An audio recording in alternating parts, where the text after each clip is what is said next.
Phone tapping వ్యవహారంలో కేసీఆర్ పాత్రపై విమర్శల జోరు పెరుగుతుంది.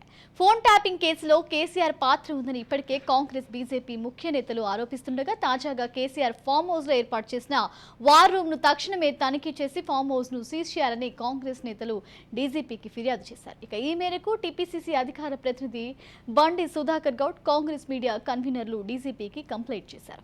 నాటి సీఎం కేసీఆర్ రోజుల తరబడి ఫామ్ హౌస్ లోనే ఉంటూ ప్రతిపక్షం, వ్యాపారుల ఫోన్లు ట్యాపింగ్ చేస్తూ వారిపై అక్రమ కేసులు బనాయించారని, ఇటువంటి చర్యలు చట్టవిరుద్ధమని తెలిసి కూడా నాటి అధికారులు ఇందుకు సహకరించారని, అందువల్ల ఈ విషయంలో లోతైన విచారణ జరిపి బాధ్యులపై కఠిన చర్యలు తీసుకోవాలని కోరారు. 2021లో జరిగిన హుజూరాబాద్ ఉప ఎన్నిక సమయంలో హరీష్ రావు తెర వెనుక ఉండి ఫోన్ ట్యాపింగ్ కు పాల్పడ్డారని ఆరోపించారు.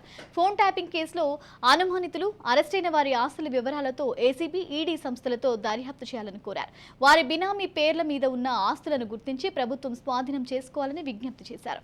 ఫోన్ ట్యాపింగ్ కేసులో కేసీఆర్, హరీష్ రావు, కేటీఆర్, సంతోష్ రావు పాత్రపై లోతుగా విచారించి వారిపై కఠిన చర్యలు తీసుకోవాలని కోరారు. ఫోన్ ట్యాపింగ్ వ్యవహారానికి సంబంధించి మరిన్ని అప్డేట్స్ మా క్రైమ్ బ్యూరో చీఫ్ ఇనారెడ్డి అందిస్తారు. ఇనారెడ్డి, మనం చూసుకుంటే ఈ ఫోన్ ట్యాపింగ్ వ్యవహారం అనేది రోజు రోజుకి ముదరడమే కాకుండా దీని వెనకాల ఉన్న ఒక్కొక్కళ్ళ పేర్లు తెరపైకైతే రోజు రోజుకి ఒక్కొక్కళ్ళ పేర్లు వినిపిస్తూ వస్తున్నాయి. ముఖ్యంగా కేసీఆర్ పేరు ఈ విషయంలో ఫస్ట్ నుంచి వినపడుతూనే ఉంది. ఆ ప్రభుత్వ బీఆర్ఎస్ ప్రభుత్వ హయాంలో జరిగిన అక్రమాలు, వీటన్నిటి గురించి కూడా మన తెరపైన కనిపిస్తూనే ఉంది. దీనికి సంబంధించి అప్డేట్ ఎలా ఉంది? ఇక ఫోన్ ట్యాపింగ్ వ్యవహారానికి సంబంధించి మరిన్ని అప్డేట్స్ మా క్రైమ్ బ్యూరో చీఫ్ ఇనారెడ్డి అందిస్తారు. ఇనారెడ్డి, మనం చూసుకుంటే ఈ ఫోన్ ట్యాపింగ్ వ్యవహారం రోజు రోజుకి ముదురుతుందనే చెప్పుకోవచ్చు. ఇక ఈ విషయంలో బీఆర్ఎస్ ప్రభుత్వంలో జరిగిన అవకతవకల గురించి కూడా తెరపైకి వచ్చాయి. ఇక ముఖ్యంగా చూసుకుంటే కేసీఆర్ పేరు ముఖ్యంగా వినిపించిన పరిస్థితులు కూడా ఉన్నాయి. ఇక ఇవాళ కూడా కేసీఆర్ ఫామ్ హౌస్ లో ఉండి చేసిన అక్రమాలు కూడా ఒకటొకటిగా బయటపడుతున్నాయి. దీనికి సంబంధించి అప్డేట్ ఏంటి? శ్రావ్య, గత ప్రభుత్వ హయాంలో ఒక సామాజిక వర్గానికి చెందిన పోలీసు అధికారులు ఈ ఫోన్ ట్యాపింగ్ లో పలువురు అరెస్ట్ చేయడం జరిగింది. ఫోన్ ట్యాపింగ్ వ్యవహారంలో దీంట్లో ప్రధాన భూమిక పోషించిన వ్యక్తులు అరెస్ట్ జరిగింది. అయితే వీరంతా ఒకే జిల్లా చెందిన వారు కావడం, తర్వాత ఆ రిటైర్డ్ ఐపీఎస్ అధికారి తాము గత ప్రభుత్వంలో పెద్దలు చెప్పినట్టుగా చేశారని చెప్పేసి అమెరికా నుంచి రాష్ట్ర ప్రభుత్వ అధికారులు కూడా సమాచారం ఇచ్చాడు. తర్వాత అతను చాలా స్పష్టంగా మేము మా డ్యూటీ మేము చేసాము, ప్రభుత్వం చేసిన పని చేసాం కాబట్టి మా అంతటా మేము చేయలేదని చెప్తున్న పరిస్థితి.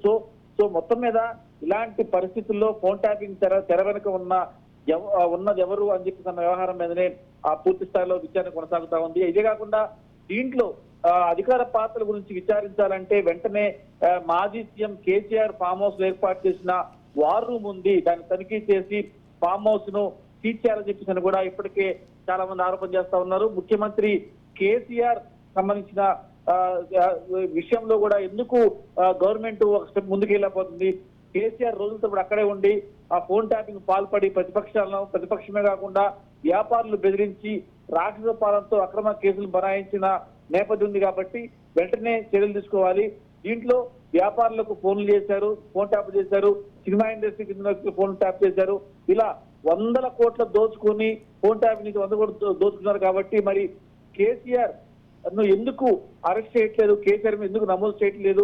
ఖచ్చితంగా దీంట్లో కేసీఆర్ చాలా కీలకంగా ఉన్నాడని చెప్తుందని ఆ విషయాన్ని కూడా బండి సుధాకర్ గౌడ్ టీసీసీ అధికార ప్రతినిధి ఆరోపిస్తున్న సంఘటన చూస్తా ఉన్నాం. అయితే ఈ ట్యాపింగ్ కేసులో అనుమానితులు అరెస్ట్ అయిన వారి ఆస్తుల చిట్టా కూడా తీసి ఏసీబీ దాని మీద పూర్తిగా దర్యాప్తు చేయాలి. తర్వాత అలాగనే ఆ ప్రభుత్వం స్వాధీనం చేసుకున్న కొన్ని ఎవిడెన్స్ ఏదైతే ఉందో వాటి బట్టబయలు చేయాలి. దీంట్లో కేటీఆర్, తర్వాత కేసీఆర్ మాజీ మంత్రులు హరీష్ రావు, తర్వాత వీళ్ళందరూ ఉన్నారు కాబట్టి మరి వాళ్ళ పేర్లు ఎందుకు బయటకు రాకుండా గుట్టిగా ఎవరైతే పోలీస్ ఆఫీసర్లు ట్యాపింగ్ చేశారో వాళ్ళ గురించి చెప్తున్నారు కానీ మరి కేసీఆర్, కేటీఆర్, హరీష్ రావు లాంటి వ్యక్తుల పేర్లు బయటకు ఎందుకు చెప్పట్లేదు? ఫామ్ హౌస్ వేదికగా ఇది జరిగింది, మరి ఫామ్ హౌస్ తనిఖీలు చేశారని చెప్పని కూడా చెప్తున్న పరిస్థితి. మరి రోజు రోజుకి చూస్తుంటే శ్రావ్య, ఇది ముదిరి ఖచ్చితంగా ఒక పొలిటికల్ వార్గా తయారయ్యే అవకాశం కనిపిస్తా ఉంది శ్రావ్య. Right, thank you.